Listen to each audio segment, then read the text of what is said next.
Hello everyone, this is your Bollywood spy यानी कि RJ Divya सोलगम। और इस वक्त मेरे साथ मौजूद है हम सबके चहीते एजाज खान, या कि कहूँ वसीम खान। एजाज, सबसे पहले कैसा रहा एक्सपीरियंस और रिएक्शंस कैसा रहा आफ्टर द ट्रेलर? यार ट्रेलर के लिए ना मैंने खून पसीना नहीं, इस शो के लिए खून पसीना हम्म। सब कुछ सैक्रिफाइस किया। बहुत बड़ी बड़ी चीजें मैंने सैक्रिफाइस की थी, तो मैं तो यही उम्मीद कर रहा था कि ट्रेलर में मैं दिख जाऊं थोड़ा बहुत। थोड़ा। तो यार इट वाज अमेजिंग मैन। मैं दिव्या, मैं क्या कहूँ। मैं पहली बार देखा ना, आई कुडंट बिलीव इट कि यार डायलॉग भी है, ये भी है, वो भी है।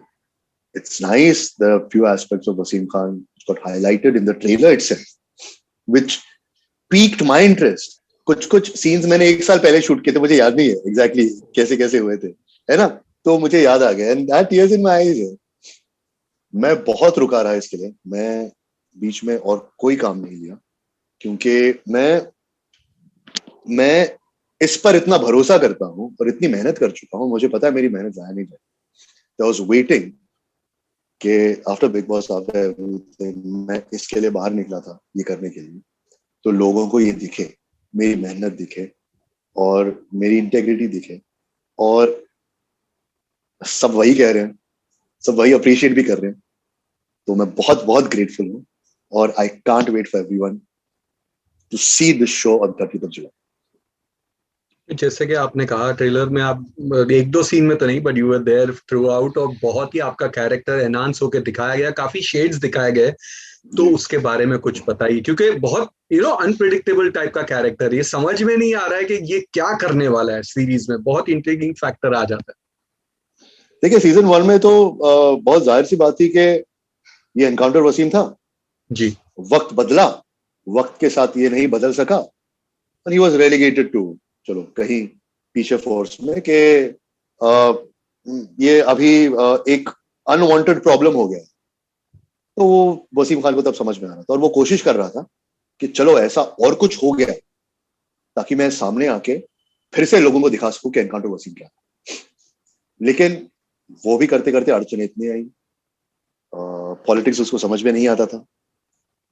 लेकिन सीजन के एंड में उसे ये समझ में आया कि चलो, अगर वो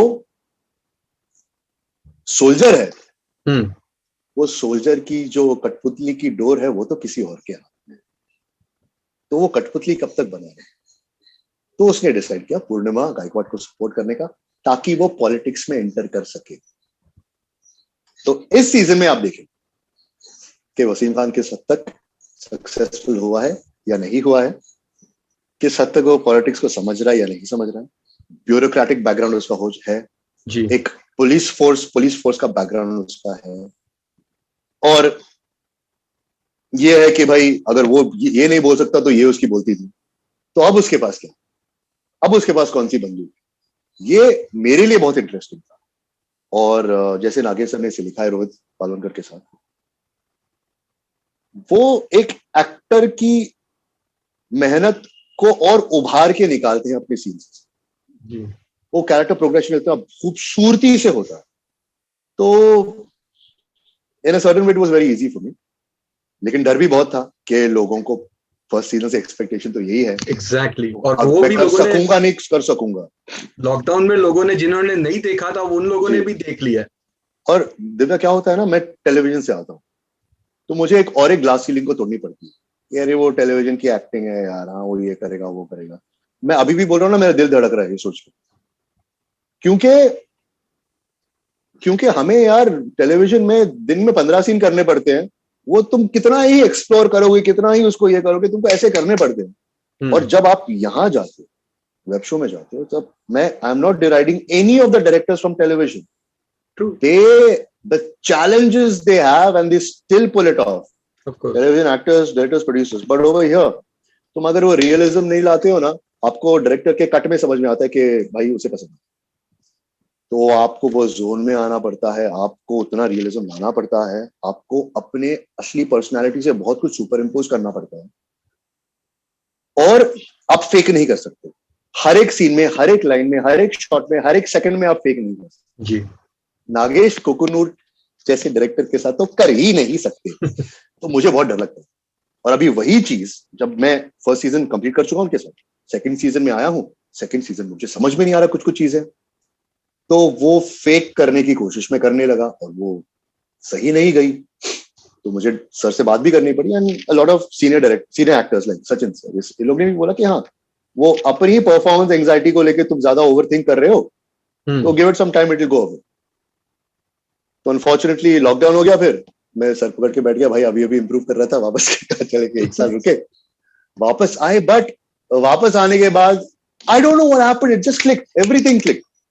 वो शांत हो एक दिन भी मुझे तकलीफ नहीं हुई, तो पता नहीं खुदा की नियामत है शायद, हो गया जब होना था, नहीं हुआ जब नहीं होना था, but I am very happy the way it happened and I am very happy के ये मौका भी मिला यार वापस करने के लिए सीजन 2 की। कितने शोज को मौके मिलते हैं इससे, और फिंगर्स क्रॉस सीजन 3 के, फिंगर्स क्रॉस फॉर दैट। लेकिन जहाँ सीजन 1 को ढेर सारा प्यार मिला, ऑडियंस का प्यार तो मतलब कमाल का था, बट कुछ क्रिटिक्स थे जिनको थोड़ा लैंग्वेज वायलेंस सेक्स थोड़ा ज्यादा लगा, तो what are your views on that? And season 2 में क्या इसे टोन डाउन किया गया है कि ऑडियंस के हिसाब से नहीं भाई, ऑडियंस की डिमांड है तो भाई लेट्स गो विद दैट, और स्क्रिप्ट की डिमांड है तो? मुझे पता नहीं यार, मुझे आई थिंक सीजन 1 में सभी लोग एक्सप्लोर कर रहे थे कि क्या चलेगा क्या नहीं चलेगा जी। ये एक original political drama, it is not a remake. ये हम वहां से नहीं आ रहे कि ये चला तो हम इसे चलो रीमेक बना। So I think everyone from the writer, from the director, from the producer, the platform, everyone was exploring, चलो देखते हैं क्या चलता है क्या नहीं चलता है। फिर उन्हें पता लग गया क्या चलता है क्या नहीं चलता है, और जो चल रहा है उसे उभारा ही गया, जो नहीं चला उसे नहीं रखा गया। तो it is very interesting to see के कैरेक्टर ग्राफ्स क्या क्या हुए हैं, क्या रखा गया है क्या नहीं रखा गया है। It will be very interesting for me also, क्योंकि मैंने सिर्फ पढ़ा है, मैंने देखा नहीं। अभी मैंने जब प्रोमो भी देखा उसमें भी कुछ कुछ शॉट देखे, वो शॉट देखे भी मैं चौंक गया, अरे ये कब हुआ। क्योंकि कभी कभी क्या होता है जो स्क्रिप्ट पे लिखा रहता है ना, उसके अलावा भी कुछ चीजें शूट की जाती। तो if my interest is peak, I am sure the audience interest is also peak. और जैसे मैंने कहा, I can't wait for 30th July. But Eijaz, आपने कहा कि मैं टीवी पे मैं छोटा मोटा काम कर चुका हूँ, ये गलत बात है। You are a huge star when it comes to TV and this one, और बिग बॉस के बाद तो आपकी स्टारडम डबल एनहांस हो गई है। तो यू नो एक एज अ डिस्टिंक्ट स्टार मैं पूछना चाहूंगा, when you do such show जहाँ पे रियलिज्म होता है, ये होता है, तो काफी अनलर्न करना होता होगा। लेकिन अगर you know we have seen such actors जो ऐसे शोज में जब जाते हैं और अभी भी छाती चौड़ी अगर नहीं बॉस मैं तो स्टार हूँ मैं ये हूँ, बट यहाँ पे जो आपका कैरेक्टर है, you don't look like Eijaz Khan, you look like Wasim Khan. तो वो काफी अनलर्न करना हुआ रहेगा आपको कि नहीं मुझे ये सब कुछ छोड़ के वो कहीं पे चेहरे पे वो आना नहीं चाहिए, वो जो एक पावर जो होना चाहिए वो नहीं दिखना चाहिए। Must have been very tough, क्योंकि just you are still enjoying that शौहरत जो चल रहा है, बिग बॉस वाज गोइंग। वो एक एक्टर की जर्नी है यार, वो बहुत मैं कोशिश पहले से करते आ रहा हूँ। 2006-7 में जब मैंने टेलीविजन ऑलमोस्ट छोड़ दिया था ना, तो मैं बर्न आउट हो चुका था। मैं सब कुछ कर चुका था जो टेलीविजन मुझे, सब कुछ नहीं, कुछ हद तक जो बालाजी ने मुझे ऑफर किया था सब कुछ ऑलमोस्ट कर चुका था। तो बाद में मैंने ऐसे रोल्स करने की कोशिश की जो अलग है, और कुछ कुछ चले, कुछ कुछ ने बैकफायर किया। टेलीविजन पे मैंने लॉट ऑफ त्रिशा जैसा शो किया, मैंने ये मोमो के धागे जैसा शो किया जहां मैं एक 45 साल का मुखिया प्ले कर रहा हूँ, गुजराती बोल रहा हूँ, सब वो भी मैंने कोशिश की, चले नहीं यार, इतने नहीं चले। क्योंकि शायद लोगों को एक किस्म का चीज देखने की आदत है, और शायद पता नहीं मेरी गलती थी किसी की गलती, पता नहीं, I don't want to blame anyone. लेकिन जब when I decided to do web shows, जब फर्स्ट वेब शो का बात चल रही थी और नागेश सर से मेरी बात हो रही थी, तो मैंने डिसाइड किया भाई इससे अच्छा मौका नहीं मिलेगा तुझे एक्टिंग समझने के लिए। इस हद अभी तक तू जब टेलीविजन सेट पर जाता है तो तुझे पता है कि क्या चलने वाला क्या नहीं चलने। तू इजाज खान 2003 से रह चुका है टेलीविजन में, तुझे पता है इजाज खान का क्या चलता है क्या नहीं चलता। अब समझ वसीम खान के लिए क्या। तो unlearning from day one, from the first phone call, तब से थी। I don't take away from my hard work. मैंने टेलीविजन शोज के लिए भी 3-3 हफ्ते गांव में जाके मेहनत की है, इसके लिए भी मैंने उतनी ही मेहनत की। लेकिन इसमें I submitted myself completely to the director and the story, which I think every actor should. You can't go on set as a star, जो आप कह रहे हैं star, it comes with a different trapping तुम अपने ही stardom में trap हो जाते हो। एक्टर हो तो तुम नंगे हो जाओ, ट्रैप। मेरी गलतियां भी यही है, मेरी मेहनत भी यही है, सब ये है, मैं एक्टर हूँ, मेरी नाक ऐसी फूलती है, मैं मोटा हूँ, वो चलता है। तो मैं चाहता हूँ कि मैं मरते दम तक काम करता रहूं, और उसका एक ही तरीका है कि मैं एक्टर बनूं। तो एक्टर बनने की कोशिश जारी है, अपने आप को एक्सप्लोर करने की कोशिश जारी है, अलग अलग किस्म के किरदार करने की कोशिश जारी है, और वो मरते दम तक चलती है। कभी सोचा था एजाज, यू सेड जो बीच में एक फेज आया था, थोड़ा लल फेज था, तो अगर आपका करियर ग्राफ देखे, गोइंग अप, थोड़ा सा going down, and then suddenly rising like big bull with again do back to back, Bigg Boss also and this show also, दोनों के वजह से जो पॉपुलैरिटी, तो कैसा सोचा था कि ये होगा? टच वुड यार फॉर दिस। भाई मैं तो हमेशा समझता था मैं डिजर्व करता, लेकिन मुझे वसीम खान जैसे ही वक्त के साथ अडेप्ट करना नहीं आता। हम सोशल मीडिया पे नहीं है, हम रोज टिकटॉक में, फिर टिकटॉक पर गए ही नहीं, मुझे नहीं आता वो सब। I know you are very trends simple भी नहीं गाय। आता, ट्रेंड्स भी नहीं आते। तो कॉन्शियस डिसीजन था कि चलो यार, लोगों के एक अलग परसेप्शन है एजाज खान के बारे में। मेरा खुद का cousin who is a producer, वो अगर मेरा नाम आगे बढ़ रहा था तो बोलते अरे उसको कौन हैंडल करेगा, ये था परसेप्शन। और वो शायद इस वजह से है क्योंकि हम जब एक, जैसे आपने स्टारडम बोला, कभी कभी वो एक्सरसाइज करना पड़ता है to overcome certain faults on the set, to overcome that, उसको करेक्ट करने के लिए। लेकिन यहां वो करने की जरूरत नहीं। तो I am very grateful, conscious decision भी था कि चलो अगर मैं बिग बॉस में जाऊं, लोग मैं क्या हूं वो समझें। एंड आई थिंक कुछ हद तक I have been successful in that, कि लोगों को तो एटलीस्ट पता है मैं इतना बुरा इंसान भी नहीं हूँ। ठीक है, गुस्सा वुस्सा आता है, लेकिन वो सबको आता है जी। रोज 24 घंटे पोक करोगे तो सबको गुस्सा आएगा। लेकिन मैं बुरा इंसान हूँ, और यही चीज मैं अपने किरदारों में भी दर्शाने की कोशिश करता हूँ। I'll tell you something very interesting. Wasim Khan is very very very very very close to me. When I was fleshing out the character, मैं सर से ही बात कर रहा, मैं सर से ज्यादा बात नहीं करता इस सब चीजों के बारे में, इलाही मैडम से बात करता हूँ, इलाही जो हमारी को प्रोड्यूसर है। राइट। कि मैम आपको एक सीक्रेट बोलूं, Wasim is very very close to me. तो अगर मैं एक सोचूं कि एक टाइम पे वसीम एनकाउंटर वसीम था, एजाज खान भी तब एजाज खान थे, फिर वो फेस चला गया, अलग एक दौर आया, he couldn't adapt to it, he was relegated to somewhere else. लेकिन अभी तक वो एनकाउंटर वसीम ही है, चिढ़ा हुआ है, सार्कास्टिक है, वो सब है था। और फिर बाद में जब उसे मौका मिलता गया, वो कोशिश करता, जैसे मुझे मौके मिलते कि मैं कोशिश करता हूं, लेकिन हमेशा अड़चने आई, हमेशा नहीं थे। तो that was my trying to reclaim my glory back also. So I, और अभी सीजन 2 में जी अलग चीजें उसकी जिंदगी में हो रही हैं, अच्छी चीजें भी जिंदगी में, उसकी जिंदगी में हो रही है। He is trying to adapt to a different life, same way I am trying to adapt to different life. I loved your answer, yeah. Superb answer, sir. I brought all of that to my character, and that is one of the reasons why ये character मेरे दिल के बहुत करीब है, क्योंकि I drew parallels in my life, and पता नहीं कुदरती है क्या, वो वैसे चीजें मेरी जिंदगी में होते रही। So this is very close, and I'm just hoping season 3 इससे बड़ा हो। अच्छा, कुछ फैंस के क्वेश्चंस आए तो of course I have to ask कि आपका बिग बॉस बहुत ज्यादा पॉपुलर, सुपर पॉपुलर हुआ था, और उसी के बनते अब ये लोग एनाउंस करके ओटीटी पे they are coming with commoners and influencers, जो के बाद में जाएंगे सेलिब्रिटीज के पास। और सलमान ने अभी प्रोमो में भी कहा है कि ये अनसेंसर्ड होने वाला है, ये अगर टीवी पे आता तो बैंड हो जाता। तो क्या व्यूज है आपके? यू वाज फीलिंग नाइस कि भाई हमने एक बेंचमार्क बनाया और अब they have to cross that benchmark? भाई पता नहीं, मैंने अभी तक एक एपिसोड भी नहीं देखा, मेरी हिम्मत नहीं हुई। मैं वो कॉन्फ्लिक्ट में वापस जीना नहीं चाहता। मेरी जिंदगी बहुत खूबसूरत है अभी, पवित्रा मेरे साथ है, लेकिन हम बिग बॉस नहीं खेलते। हम खुश हैं। लेकिन आई थिंक लॉजिकल प्रोग्रेशन है यार, ओटीटी प्लेटफॉर्म पर होना ही चाहिए। वोट पे तो पहले भी आता, अभी अनसेंसर्ड है। अभी आई थिंक एक किस्म से ऑडियंस मैच्योर हो चुकी है बिग बॉस की भी, उन्हें समझ में आता है कि ये रियल है, ये गेम के लिए खेल रहा है, ये सच में ऐसा नहीं है, ये एक्चुअली में ऐसा ही है, और इसकी गंदगी अभी बाहर आएगी। तो ठीक है यार, लोगों को लॉकडाउन वैसे भी कुछ हद तक चल ही रहा है, एंटरटेनमेंट तो चलता ही रहेगा। And I can wait for the next season. Good luck. Salman भाई तो अपने ही हैं। Of course. बट आपके फैंस की थोड़ी एक शिकायत भी है कि आप इतने फिट है, इतने जबरदस्त है, तो खतरों के खिलाड़ी में क्यों दिखाई नहीं दिए? कोई फोबिया है? I had one meeting with them. Things didn't work out. मेरे डेट्स भी क्लैश हो रहे थे, तब कुछ और शूटिंग भी शुरू होने वाली थी जो नहीं हुई पैंडेमिक की वजह से।